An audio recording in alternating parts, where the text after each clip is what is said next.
Okay, so today I'm in Midland with Gemma Hogg, assistant trainer to Mick Hammond, previous employee of the year and author. Thank you very much for agreeing to talk to us today. So straight into it, you joined the yard in 1998 and within 10 years you were assistant trainer, so that's quite a, you did well there. So give us a little snapshot of those 10 years. Quick snapshot. I started working for Mickey when I came from the racing school at Doncaster, the Northern Racing College, and I started off just as a lad in the yard, as everybody does, and just slowly but surely worked my way up into different roles. Really, I was lucky that I enjoyed my job, so I stayed in the same place. So as the years went by, as a different position came available, I was able to try lots of different things, which was nice. The only one I haven't been is an official head girl, but I've done the travelling head girl, assistant head girl, and all the dog's body bits in between, which I've thoroughly enjoyed all of them. Okay, so what drew you to horse racing originally? 'Cause you're from Leeds, aren't you? Yeah, Leeds, born and bred. My mum and dad were both keen racing fans, and we enjoyed going to places like Ripon and Wetherby, which weren't far from home. And I think the bug came from there, really. We had ponies as children, which we were, thoroughly lucky to do. And everything about horses I've loved from being 10 years old. Excellent. So, then you wrote a book, Stable Lass. Yes, thank you. Very proud, riding Out Mucking In. So, why did you suddenly decide to write a book? And did you have any sort of, were you writing before? Was it a hobby of yours, or? I'm not a massive academic. Don't anybody think that I'm, this high flyer. I really aren't. I hated school. The best part about it was PE and going home to ride my horses. Although my school years were good, don't get me wrong, don't have any really bad experiences that way around. But I'm more of a practical person. Give me a wheelbarrow any day and I'm happy. Mucking out, obviously. And it was when I won the Stud and Stable Staff Awards in 2016. It was actually my brother-in-law that approached me. He's a writer, and he said, "I've done a bit of research into this, and my friend in the pub says you've won this award." I said, "Oh, great! You didn't know yourself?" And he said, "Well, no, I didn't actually." And I was like, "Thanks for that." And he said, "There's no stable people that have written about their experiences." He says, "There's loads of trainers, loads of jockeys, even racehorses have their own books." He said, "But nobody from sort of the ground or, behind the scenes sort of thing." And I thought, well, nobody's really going to want to know what I've done in life, really. I've just, thoroughly enjoyed what I've done, but I've not done anything spectacular. And he said, "Well, don't be silly. Everybody's got a story." And that's where it went from, really. We sat down and we talked about it and wrote down stories and then spoke to other people that I worked with and, influential people in my life, really. Jed O'Keefe, trainer, Andy Crook, Steve Hogg, who then was sort of head lad here. Loads of stories from them as well about me and about lots of other things, and just piled it all together and put it in the book. Well, it's a very personable book and quite funny. I've read it on the train on the way up. But some of the stories in it, the things I used to do, you poor girls, are horrific. Going to the races for the first time, really looking forward to, excited with all your new clobber in your bag, and you open it up and it's full of horse manure. Surely these days that sort of thing don't go on, does it? No, not that sort of thing. And if it does, I think there's some serious questions that need to be asked in those certain yards. No, it's a lot more looked after nowadays with the help of the racing schools and racing welfare. Stable people are, really looked after. But not that we weren't then. I think it was just more of an old school era, really, and I actually was on the edge of it as well. I think in years gone by it probably was even worse. Yeah. So I think myself lucky it was only horse manure in my bag, to be honest. Now you actually rode a winner in 2007. How many rides did you have before you rode a winner? That was my 9th ride. I had 10 in total. Right, so it was a fair strike rate. Yeah. Did you not get the bug, or did it just not happen, or what was? thoroughly enjoyed it, don't get me wrong, and I'm so grateful that we had owners that would, kindly put me up on their horses. But one, I wasn't that good, and two, I was just too nervous. Everything going through my head, like how much it cost and how much work had gone in to get these horses there, and if I muck it up. So I was lucky the day I rode my winner that it all went very smoothly. Okay, now you were Employee of the Year 2016, as you mentioned, the Godolphin Stud and Stable Awards. How do they judge that, and how big a deal was it for you?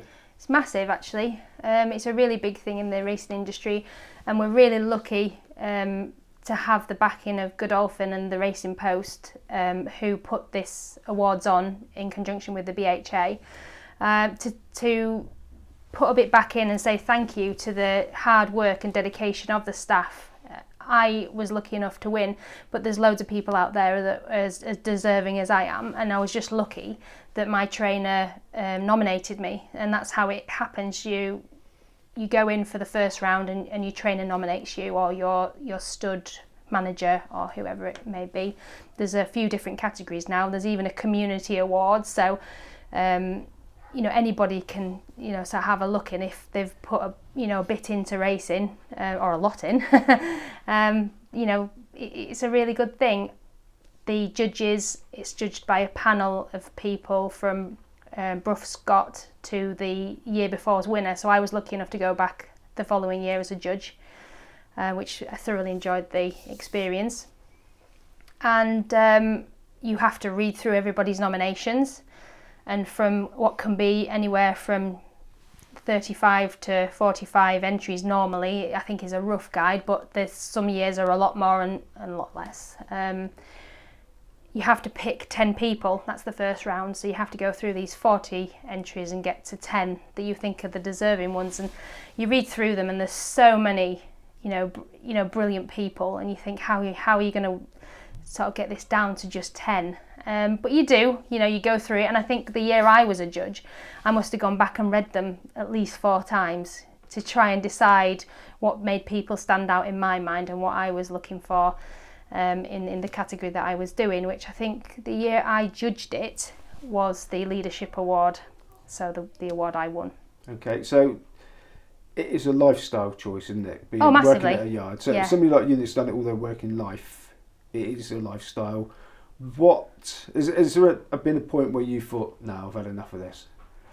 Obviously you haven't, seriously, because you're still doing it, but has there been times where you've seriously considered whether you still want to do it or not? Yeah, well, I think in life everybody has that moment, however much they're in love with their job and not. I think generally women in racing get to the age of around 21 to 23 and they seriously question what they're doing, because normally that's the kind of age when you start thinking about maybe finding somebody and settling down to have a family. And although lots of people do manage that in racing these days, it wasn't the road I decided to go down. I decided to make racing my way of life. So.